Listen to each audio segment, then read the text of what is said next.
In many ways, September can feel like the beginning, a fresh start. For our Jewish siblings, Shana Tova, it is literally the new year. And sometimes at this point, I can co-opt a bit of that new year attitude to give myself some energy, that kind of energy that comes in January, that comes at the start of something. Because, let's be honest, the beginning can be the best part. Full of optimism and wide-eyed thrill, the first weeks of falling in love, the first days of a new job, the first days in a new house. And I see this in a particular way here with this congregation and with Unitarian Universalism writ large. One of my favorite parts of the work that I do is all the stuff with newcomers and membership, with introducing people to this place and this faith. I get to companion people in those first weeks and months, years of thrilling recognition, as they experience excited waves of belonging and validation. All the ways the new member ceremony affirms all of the firsts for so many of you, the queer woman minister in the pulpit, the shared decision-making of the annual meeting, the warm embrace of children, the pastoral care that weaves through the choir and our band. One of the very best parts of my job is bearing witness to your beginnings. But inevitably, it is no longer the beginning, and inevitably, the novelty wears off. The honeymoon phase ends.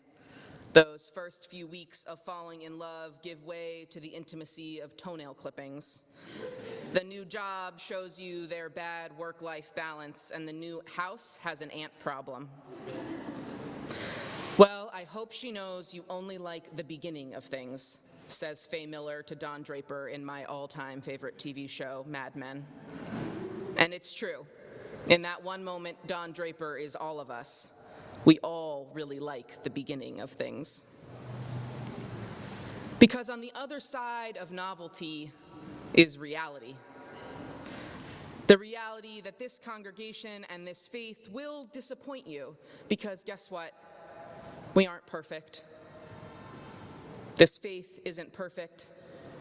This community isn't perfect. I'm not perfect. In my question box sermon this summer, I harped a lot on perfection. How many of you were there when I went on and on about it? On the lifetime commitment to undoing and unlearning perfection as the goal, as somehow even worthy of pursuit. But what comes in place of perfection, what comes after novelty, when reality starts to set in, is the relational. Disappointment is a natural extension of being in true, genuine relationship with one another. Disappointment arises in that space between expectations set and expectations met. The place between the hoped-for thing and the thing you actually get. It is, for me, one of the worst feelings. I do a lot to avoid feeling disappointed. I contort myself in relationships in order to avoid disappointment. And what this costs me is honesty and intimacy. Big things to give up. Big things that my faith tell me are critical, crucial to living into my values, honesty and intimacy. And I've seen folks leave this place out of frustration and disappointment, resign their membership or slowly drift away, and I wonder if we failed them.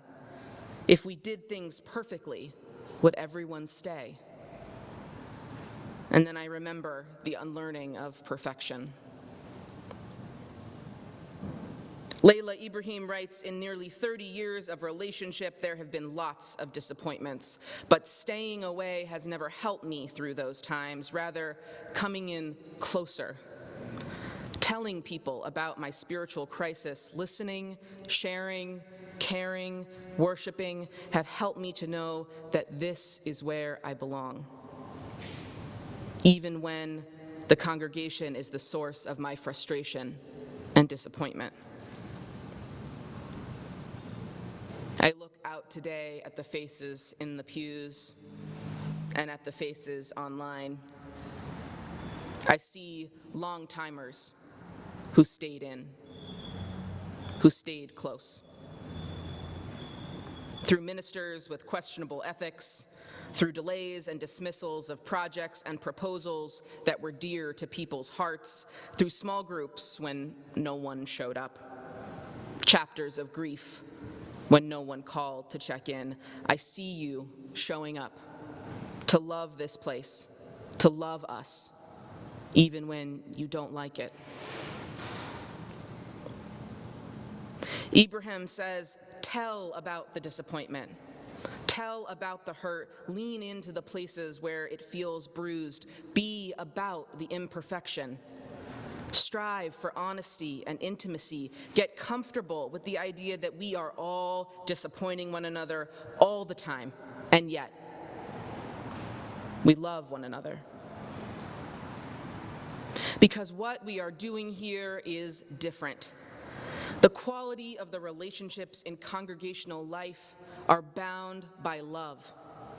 A love that is greater, deeper, more abiding. A love that we are working all the time to make real, not just abstract.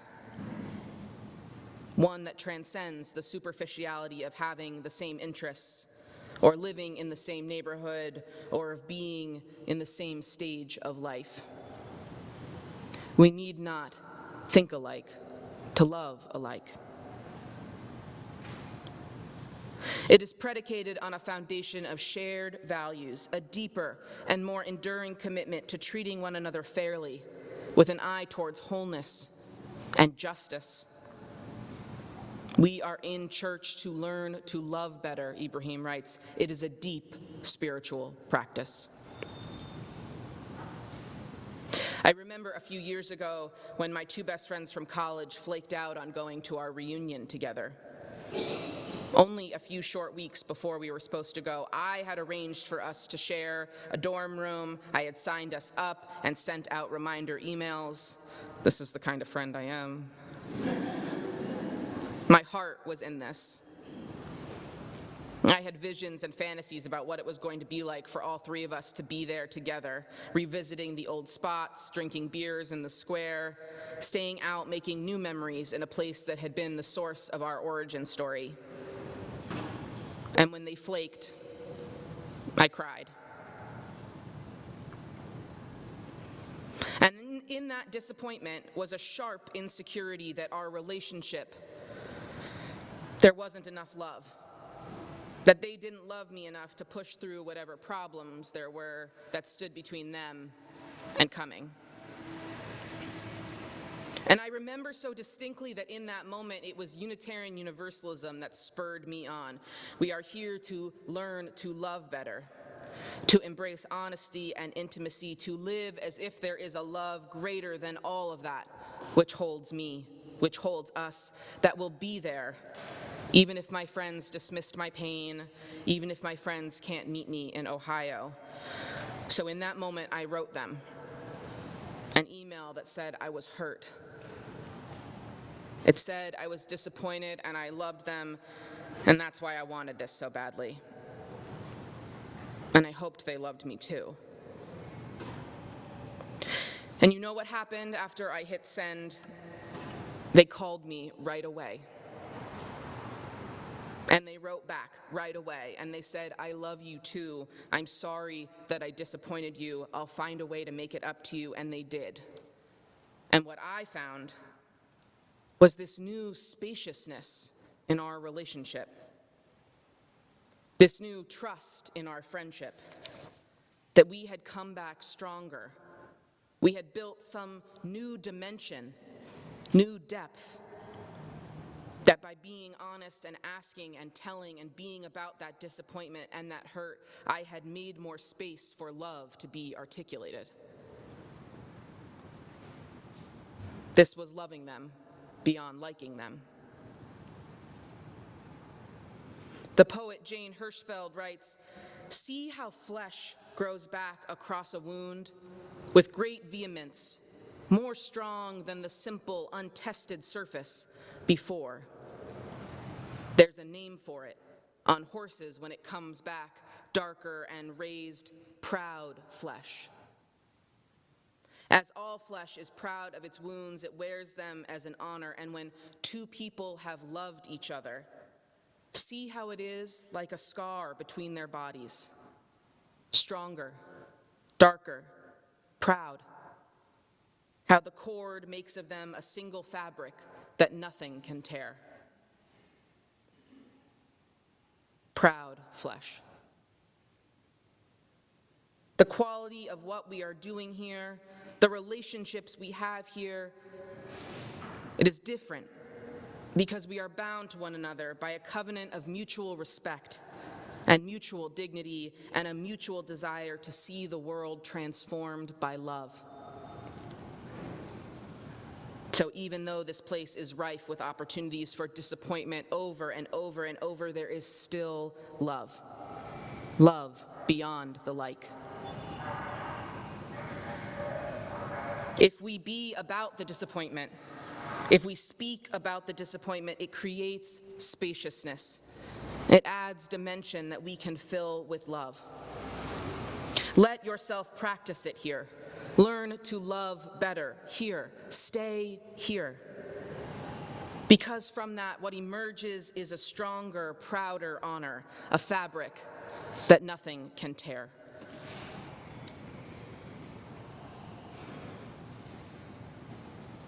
So let me leave you today with a benediction from Reverend Jason Cook.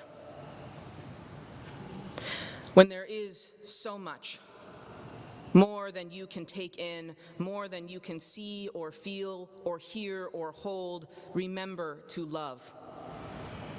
When there is too much, and the voices are too strident or too loud or discordant, when you don't know where to turn, remember to love. When there is not enough touch, not enough of what we need or want or dream of, remember to love. For our greatest cataclysms, our deepest worries, our overwhelming fears are only managed by remembering to love and to be loved in return. May it be so, and amen. Hi, I'm Reverend Hannah Capaldi. And I'm Reverend Abby Tennis. We are the ministers at the First Unitarian Church of Philadelphia, where our mission is to awaken love and justice in our lives and in the world. We're so grateful that you watched, and we hope that the sermon connected with your soul. We also want to invite you to join us for a live worship service every Sunday at 11 a.m. Eastern Time. You can always find the link to that service on our website at www.philauu.org. In these services, you'll hear words like you've just heard, and you also get a chance to greet one another, pray together, sing together, and we even hold a virtual coffee hour after services to get a chance to greet some new and old friends. If you want to support the mission of this community and you feel moved to give, you can do so by going to the website that Reverend Abby just mentioned. You can find that link below, or you can text 215-709-5095 and follow the prompts to give. If someone in your life needs to hear these words today, we encourage you to share this video. And again, thank you so much for watching. We hope to see you soon.